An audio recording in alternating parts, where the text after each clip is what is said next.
અરે શેની એસઆઈટી? આ તો કઈ મૂર્ખ બનાવવાની કઈ ચરમસીમા છે. એસઆઈટી એટલે હું કોઈ આમ કોઈ એલિયન્સ આવીને હુમલો કરી ગયા છે કે કોઈ સાયન્ટિફિકલી હુમલો છે, સાયબર ક્રાઇમ છે કે કોઈ અજ્ઞાત માણસ હુમલો કરી ગયા, કોઈ રહસ્યમય ઘટના છે ને એવું છે? એટલે ભલા માણસ, તમારી નજર સામે વિડીયો છે મારનારાનો, બધાને ધબાધબી મારે છે. એ 5 જણાને ધોકાવીને પૂછો તમે કોને બતાવતા હતા, 1 સેકન્ડમાં બધું નિર્ણય આવી જાય એમ છે. પણ છતાંય ઉલ્લુ બનાવવાના કારખાના તો જો એસઆઈટી નિમને બોલો, ગજબ કેવાય ને.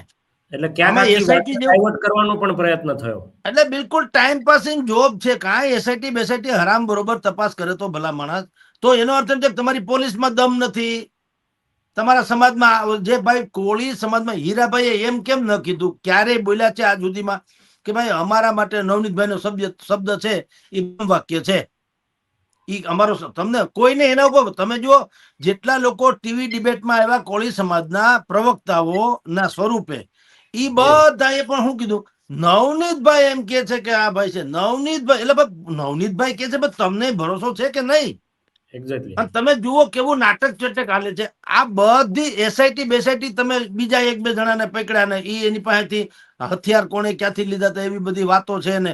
મૂળ બોરડા ગામનો એક ભાઈ છે એને પકડ્યા ને, કારણ કે માયાભાઈ નો અહીં ગામ પણ બોરડા છે. બોરડાનો કોઈ રાજુ કરીને ભાઈ છે, રાજુભાઈ જે પકડાણો હમણાં 1 દી પહેલા, એ માયાભાઈ નો ખાસમ ખાસ કે જયરાજ નો ખાસમ ખાસ હોવાનું કહેવાય છે. એટલે ન્યા સુધી પહોંચ્યું. એટલે હવે સંભવ છે કે એવું બને કે ભાઈ ન્યા સુધી વાત પહોંચે કે ભાઈ કમસે કમ તળિયા સુધી તો આવ્યા. હવે પણ કોઈ એમ કે છે આ જેટલા લોકો કોળી સમાજમાં નવનીતભાઈના નામે લડવા નીકળ્યા, કોઈએ આજ સુધીમાં એમ કીધું કે ભાઈ આ માયાભાઈ નો દીકરો જયરાજ ઈ ક્યાં દુબઈ હોય ગયો, બોલાવો એને, અથવા તમે એની પૂછતાછ કરો. હાલો અમારી રૂબરૂમાં 5 જણા હાજર, જેથી કરીને યા તો સાચા હોય તો પકડાઈ જાય અને ખોટા હોય તો જાન છૂટે. એ બિચારાને કોઈ હેરાન ન કરે જો ખોટા હોય તો.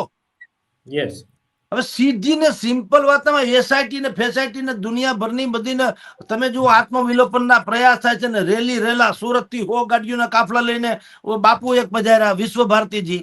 તો અહીંથી પરસોત્તમભાઈ સોલંકી નો છોકરો બાકી રહી ગયો, ઈ વળી પાછો એક દી બગદાણામાં આવ્યો. એટલે બગદાણામાં શું છે, પોલીસ સ્ટેશને જવું જોઈએ, સરકારી કચેરીએ જવું જોઈએ, એને બદલે બગદાણા આશ્રમે. એટલે તમને મેં પહેલા કીધું ભૂમિતભાઈ કે હવે સમાજકારણનું હવે રાજકારણ થઈ ગયું. કારણ કે બધાની નજર કહી પે નિગાહે કહી પે નિશાના.